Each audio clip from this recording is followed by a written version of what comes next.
Don't allow the people around Jesus to keep you from Jesus. Hello, I'm Eddie Lawrence, and here's today's devotional thought. We continue our journey in Mark chapter 5, and just want to remind you that in Mark 4 and Mark 5 so far, we are encountering all kinds of desperate situation. The disciples in the middle of a storm, a man possessed by a legion of demons, and now a father who has a daughter at the point of death who's made his way to Jesus. And in Mark chapter 5, we find now that Jesus begins his journey to go to the house of Jairus, the ruler of the synagogue, to minister to his daughter who's at the point of death. But on the way, we're introduced to another facet of the story. A woman with an issue of blood. She had been hemorrhaging for over 12 years.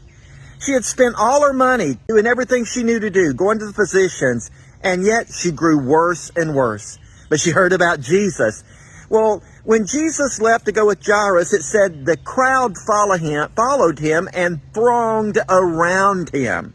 But this woman worked her way through the crowd because she said, this is in verse 28, "If only I can touch his garments, I will be made well."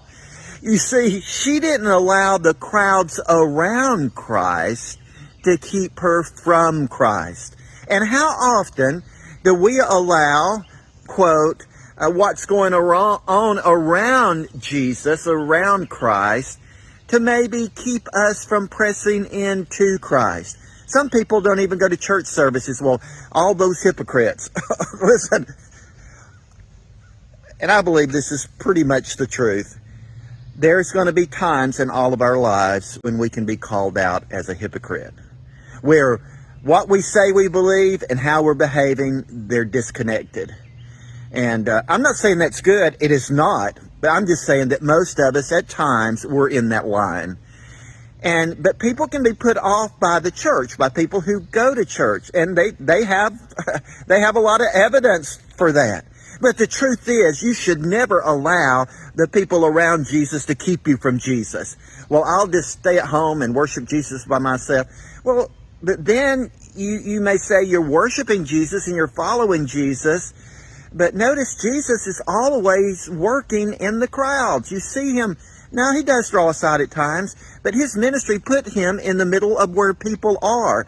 And you can't live your life solo, Lone Ranger, on an island, isolated from people.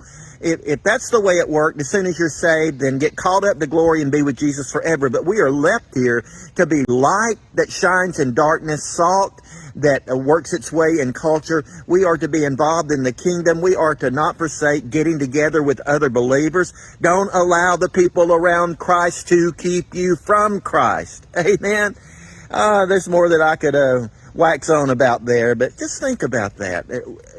Is there an area where you're allowing someone who is a follower of Jesus, but that's keeping you from following Jesus?